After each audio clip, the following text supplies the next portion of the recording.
There's a mistake almost everyone with a credit card makes, and you're probably making it right now. And here's the uncomfortable truth. It's not about being reckless, maxing out your cards, or even missing payments. In fact, you can have a decent credit score, pay on time, and consider yourself financially responsible, and still be bleeding money month after month, year after year. This isn't about avoiding financial disaster. It's about uncovering the silent drain on your wealth that banks would prefer you never understood. This mistake is quieter. It doesn't ruin you overnight, doesn't trigger panic, and definitely won't send collectors to your door. It just sits there, an invisible leak, slowly siphoning off your hard-earned money. By the time most people realize what it's done, it has already cost them thousands of dollars. We're going to peel back the layers on this hidden cost, expose the financial myths you've been told, and show you exactly how to plug that leak for good. Most people think credit cards are simple. Spend, pay minimum, build credit, earn rewards. That's what we're told, what banks advertise, and what financial advice often repeats. But the real danger isn't in what you're told, it's in what you're not told. The mistake? It's carrying a balance, even a small one, while believing you're managing it well. You're not drowning, you're just floating, and slowly, persistently, bleeding money. Let's talk about something that feels safe, something we all encounter: the minimum payment. You open your statement. Maybe your balance is $3,800. The minimum payment listed? A comforting $92. That number feels manageable. It feels reasonable. It feels responsible. You think, I'm paying on time. I'm not defaulting. I'm handling it. And technically you are. But here's what's really happening. And it's a design, not an accident. That minimum payment is not designed to help you get out of debt. It's designed to keep you in. Credit card companies calculate minimum payments to maximize interest longevity. They don't want you bankrupt. That's bad for business. They don't want you gone. You're a valuable customer. They want you stable, predictable, and consistently paying.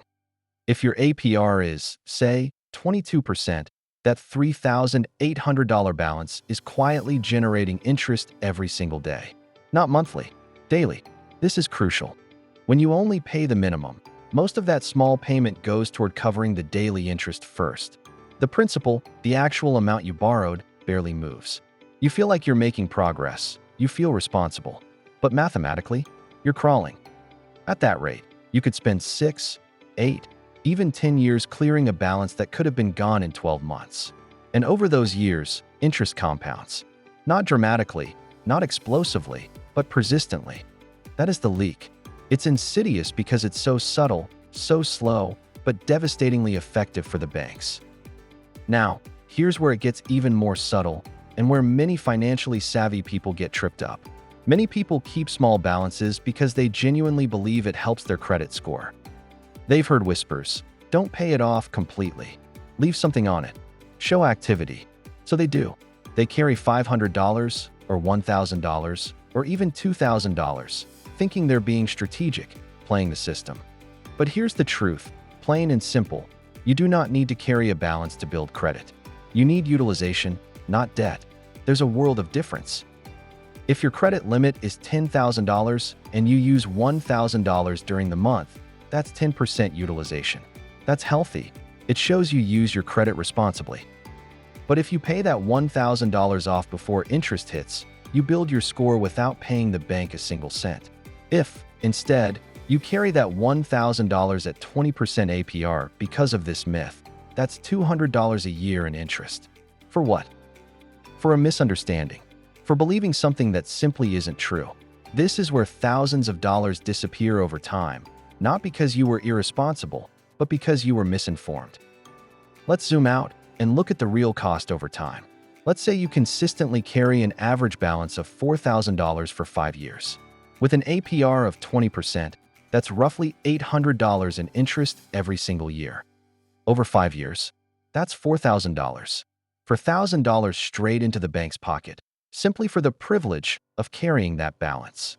And that's assuming the balance doesn't grow.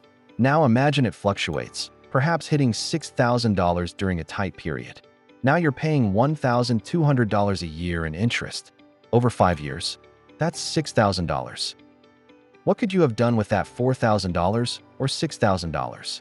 That's a fantastic vacation. That's a significant emergency fund boost. That's the start of an investment account. But instead, it went to servicing debt that didn't need to exist, that you paid for out of a mistaken belief. And here's the deeper, more profound cost. That interest wasn't just spent, it was opportunity lost. If that same $4,000 had been invested at even a modest 7% annually, over 10 years, it could grow significantly, becoming a much larger sum. Instead, it shrank your flexibility, your choices, and your future. Interest doesn't just take money, it takes options. It reduces your leverage. It increases your dependency. It narrows your margin. That's why this mistake costs thousands. Not instantly, but structurally. So why do smart people still fall into this trap? This is important. The people making this mistake are not careless. They're not financially illiterate. They're normal people with jobs, who pay their bills and function perfectly well in society. The problem is largely psychological. Credit cards, by their very nature, disconnect spending from financial pain. When you swipe, nothing leaves your bank account immediately. The cash flow impact feels delayed. The minimum payments feel manageable. The balances on a screen feel abstract. And then there are the rewards, which create a false sense of profit. You get 2% cash back. You feel clever, like you're beating the system. But if you're paying 20% interest on a carried balance, that 2% is utterly irrelevant. It's a distraction, a shiny object designed to make you use the card more often. Banks understand human behavior extremely well. They design their products around it. Minimum payments reduce anxiety. Rewards increase usage. Credit limits expand gradually, making you feel more trusted, more financially capable. Everything is optimized for comfort, ease of use, and a subtle encouragement of ongoing, interest-accruing debt. And comfort, in finance, is expensive. So what's the fix? It's not extreme, it's structural. First, stop carrying balances unless it's absolutely, strategically necessary for a specific, planned reason. If you use your card, pay it in full before interest hits. Every month. No exceptions.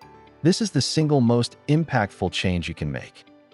Second, if you already carry a balance, prioritize killing it aggressively. Not slowly, not casually, aggressively. Because every month you delay is mathematically expensive. The longer that balance sits there, the more money leaks away.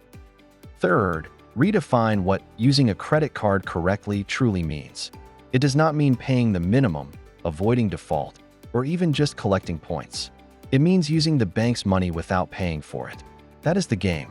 If interest is involved, you're losing. Not dramatically, but consistently.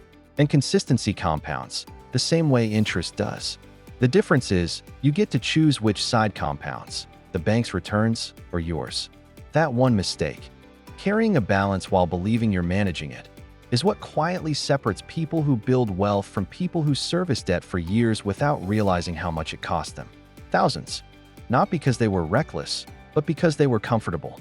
And comfort, in finance, is rarely free. If you want to discover even more ways to plug financial leaks and boost your savings, watch this video next.